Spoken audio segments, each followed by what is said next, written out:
చేతపట్టి మృత్యుతో సయ్యాటలాడే రక్తోన్మాద ఉగ్రవాదానికైతే నాయకుడు.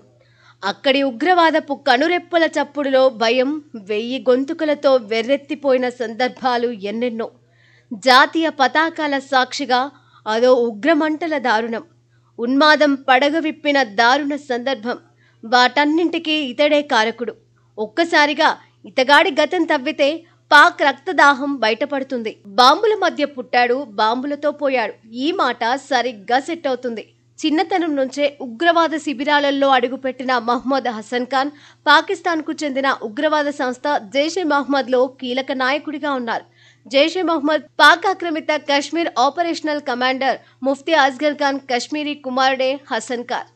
ఇతడు చిన్నతనం నుంచే ఉగ్రవాదుల మధ్య పెరిగాడు. ఉగ్రవాద శిక్షణ శిబిరాలలోనే ఉన్నాడు. అన్ని విద్యలు నేర్చుకున్నాడు. పాక్ ఆక్రమిత కశ్మీర్లో అనేక ఉగ్రవాద శిబిరాలకు నాయకత్వం వహించిన హసన్ ఖాన్ భారత్ జరిపిన ఆపరేషన్ సింధూర్లో భాగంగా హతమయ్యాడు అని తెలిసి భారత సైన్యం హర్షం వ్యక్తం చేస్తోంది. భారత్పై జరిగిన అనేక ఉగ్రవాద దాడులకు ఇతడు మాస్టర్ మైండ్గా ఉన్నాడు. అంతేకాదు, మహ్మద్ హసన్ ఖాన్ జైషే మొహమ్మద్ సంస్థలో కీలక నాయకుడిగా ఉన్నారు. జమ్మూ కాశ్మీర్లో ఉగ్రవాద దాడులను ప్లాన్ చేయడంలో ఇతడు కీలక పాత్ర పోషించాడు.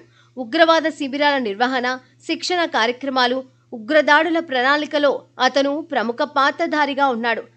బాలకోట్లో భారత సైన్యం జరిపిన ఎయిర్ స్ట్రైక్స్ అనంతరం ఇతను అండర్ గ్రౌండ్లో ఉన్నాడు. అయితే ప్రస్తుతం మహ్మద్ హసన్ ఖాన్ మళ్లీ ఇన్నాళ్లకు తెరపైకి వచ్చాడు. కానీ మొదటి భారత వాయుసేన జరిపిన దాడిలో హతమయ్యాడు. ఇతడి అంత్యక్రియలకు పాకిస్తాన్లోని కీలకమైనటువంటి సైన్యాధికారులు, అదేవిధంగా రాజకీయ నాయకులు సైతం హాజరయ్యారు. అలాగే ఇతడి శిక్షణా శిబిరాలకు హాజరైన ఉగ్రవాదులు సైతం పెద్ద సంఖ్యలో ఉన్నారు.